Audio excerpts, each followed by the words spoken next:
Hello. Today I want to continue discussing Radical Paul, or the genuine Paul's idea of peace. And as I did yesterday, I want to contrast it to the Roman idea of peace. You will recall that I said that the Roman idea of peace, the Pax Romana, was based on military victory, oppression, tyranny, violence.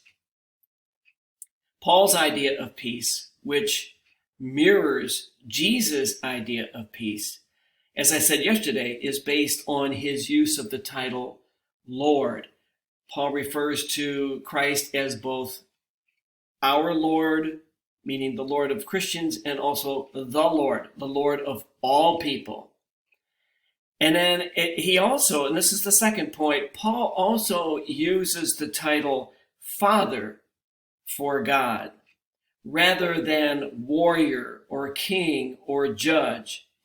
And why is that? That's because Paul depicts or pictures God as a father. And what is one of the primary fundamental characteristics of a father?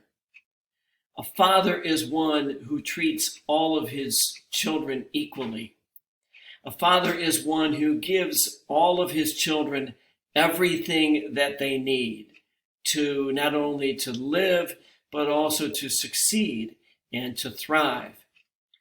And so Paul's vision of peace is based not like the Roman vision on victory and oppression.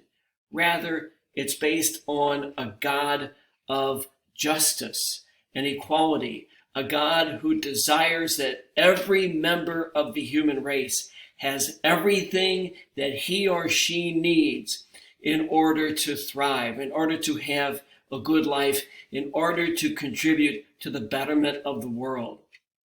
So for the Romans, the Pax Romana, it's peace through victory. For Paul, the peace of Christ, the Pax Christi, is peace through justice. Thanks for watching.